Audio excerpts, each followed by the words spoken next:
Replacing one or many blocks in Autocad has never been easier.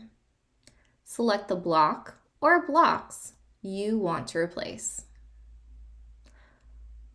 All selected blocks must be instances of the same block.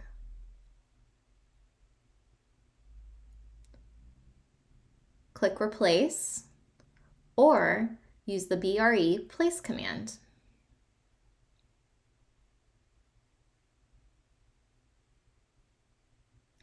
Using machine learning, suggested blocks will appear on the palette.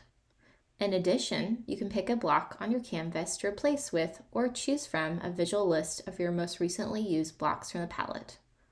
Select your replacement block and enjoy an instant change.